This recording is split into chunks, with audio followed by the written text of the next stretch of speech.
the only way you're going to be able to learn how to use it properly is working with young people, because we've still got a lot to learn. Yeah. Like, we're not young people, we're still young people ourselves, and we're still trying to keep TikTok, up with it. but if I was to go out and try and make one, it just wouldn't work. Over our heads. Yeah.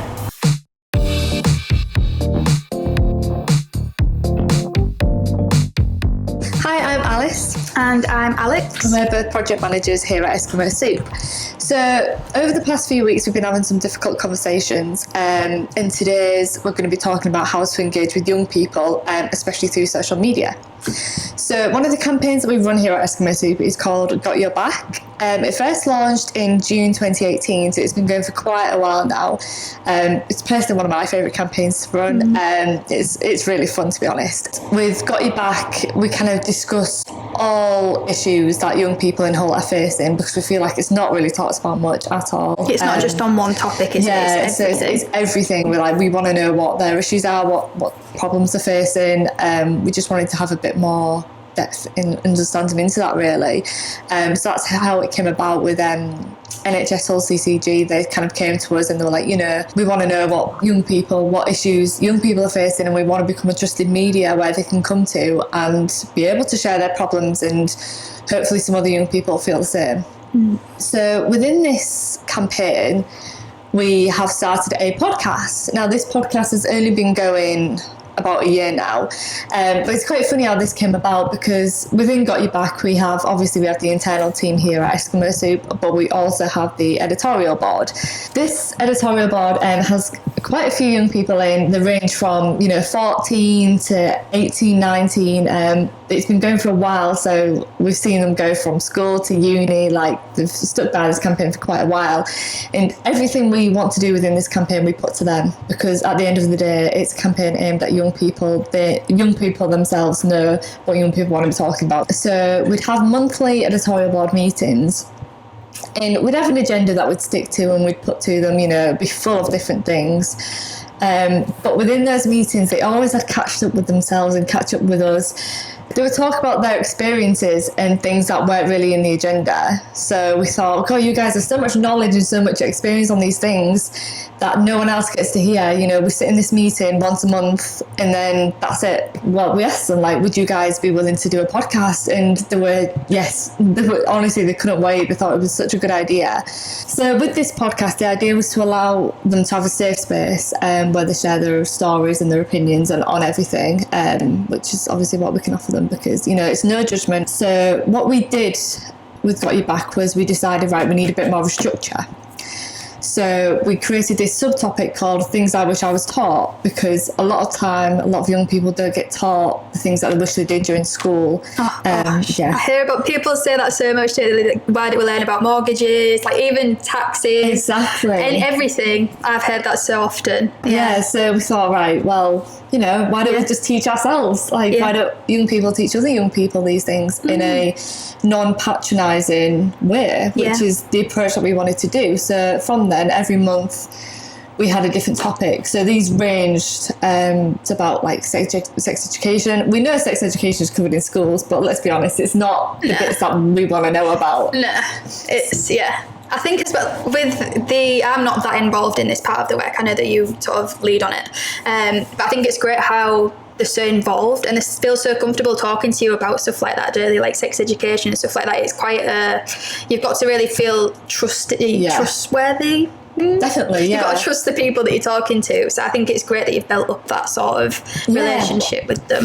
Exactly. So sex education, like I say, is one of them, but there was mental health, relationship, understanding boundaries, even speaking on the environment. This was all things that we're all very passionate about wanting to speak on, which I think has been honestly absolutely great. Just to let them have that voice. Yeah.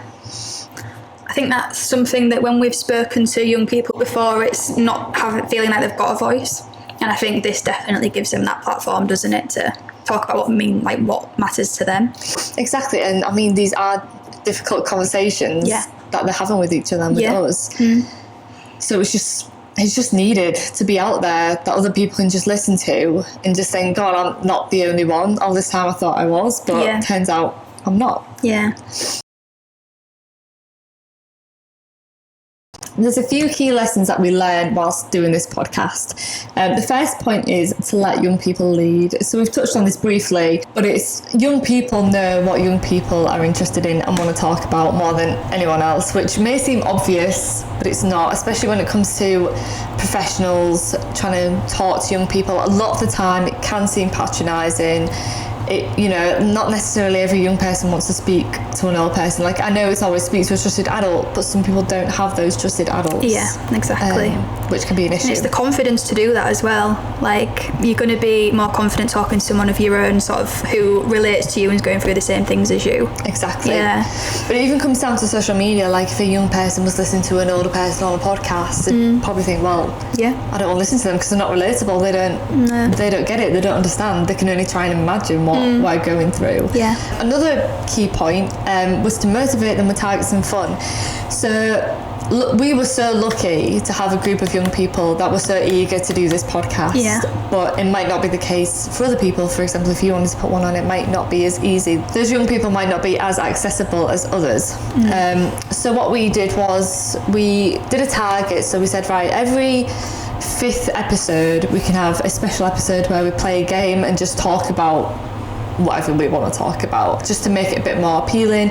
We were like, you know what, guys, if we make it to the 10th episode, we'll get you all merchandise, which we did. Yeah. We got them all t-shirts with their favourite quotes on, pens, notebooks, mugs. Yeah. We got them all sorts, what they wanted. They need those incentives, I think. They just, and not even just like things that you give them, just giving them that opportunity to sort of have fun and opening that space up. Yeah, exactly. Yeah. And it worked, to be honest, because after every episode they were like, oh, which one's this?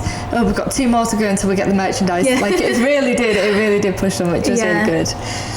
I think just from campaigns that I've worked on with young people as well, like you say, it's building up that sort of rapport that you've got with the editorial board now. You can trust that those will come to editorial board meetings and things like that, whereas when you're starting that from scratch it can feel like hard work. But I think once you get that solid foundation in a group of people, Definitely. It might take a while to get those people, but once you do, I think it's so worthwhile, it's so isn't valuable, it? Because even for a lot of, like, they're just there to help us with other things, just giving the feedback on things, and it's just really good to have them there, isn't it? Yeah, exactly. Yeah. And what's nice is it started out as a small group, but then one by one they'll introduce the friends, and it'll just become not a social event, but they'll feel more and more comfortable each week, which has been really nice to see them grow. Another key point we learned is that experimenting, some things can be successful and some things may not be. So this podcast, like we say, Got Your Back's been going since 2018, and it's only now that we've decided to do a podcast. We've tried, lots of different ways to engage young people. It doesn't mean that it was a waste of time, it just means there was a better way we could have gone around it. So before, we used to kind of just create a blog, put it out there, put some promotion behind it and see who it reached, and that was great when it came to building the page and building the audience. But now it's more about that organic content, and it's people actually listening and caring about it, and not just pushing it out there to see who will reach. Yeah, I think that's the thing, isn't it? When you're putting content out there, some things aren't going to work. Some things that you think are going to be really successful aren't. And I think it's not to say that nothing's ever successful, but I think don't be put off if something doesn't go as well, like is received as well as you think. Like, just keep trying new things and you'll eventually get to it's all trial and error, especially with young people. They're always growing, the platforms are always changing, it's a new thing every day. So the next one is, it's also a great way for learning for professionals.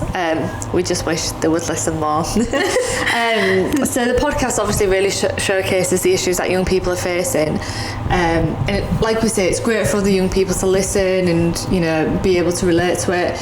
But nothing's going to change, the things I wish we were taught sooner isn't going to change if professionals and adults aren't listening to the cares and issues that young people face. Because this is what the whole topic's about, things I wish I were taught.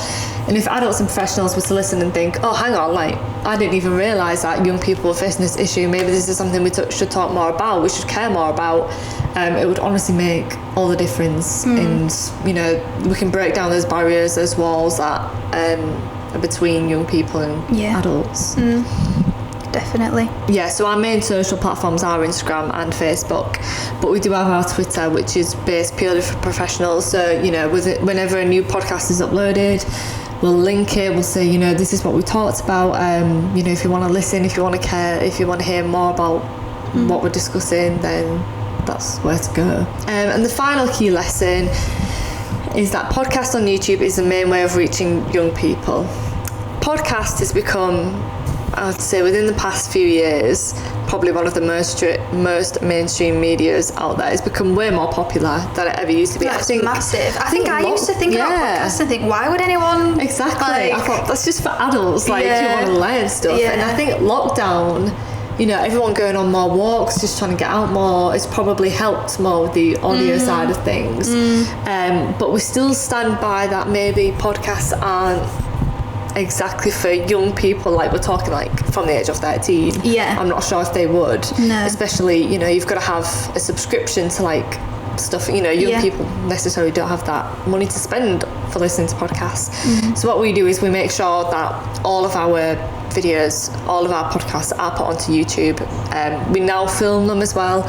We've done that for quite the past few episodes, so they can just visually see it. You know, even if they have it on in the background, it's just a much easier way of engaging young people. And you know, young people absolutely love YouTube. But one of the main things, we haven't taken a big jump into doing this, but we know that TikTok has now overtaken YouTube's views, which is absolutely crazy when you think about how many views YouTube videos have. And TikTok, how short TikTok videos are, This is the thing, they're now trying to target, because they know that young people have an attention span of about 7 seconds. So you've got 7 seconds to create some sort of emotion in a young person, whether it be excited, happy, sad. That's all you've got for 7 seconds, that's it. So we have started to slowly put the podcast onto TikTok, you know, little teasers, little trailers that'll eventually lead them to the YouTube. But again, it's changing so quickly, we haven't even yet properly mastered TikTok, because it is still fairly new, I believe. It is, and it's how you get that, like you say, because they're so short, and it's how you actually get people to care about that 7 seconds. It's an art form, I think, and like you say, it's the only way you're going to be able to learn how to use it properly is working with young people, because we've still got a lot to learn. Like, we're still young people ourselves, and we're still trying to keep TikTok, up with it. But if I was to go out and try and make one, I just wouldn't work. Over our heads. I think overall the biggest lesson learned from this campaign is making sure young people have a voice. Honestly, there is so much they want to say, and honestly listen to them, because they come out with some blooming good stuff. They do. Honestly, they don't get enough credit, to be honest. I don't think they're going to be the next leaders of the next generation. So really need to listen to what they have to say, because they are brilliant. Definitely, brilliant. I would agree. So if you're interested in listening to any of the podcasts that we've created, we'll pop the links into the description. As you can see, like as we said, they're on YouTube, Spotify, whichever kind of media you fancy, if you want to have a little listen. Thanks for listening. Thank you. Bye. Thank you for watching. We'll pop any links in the description. And we'll see you next time. Bye.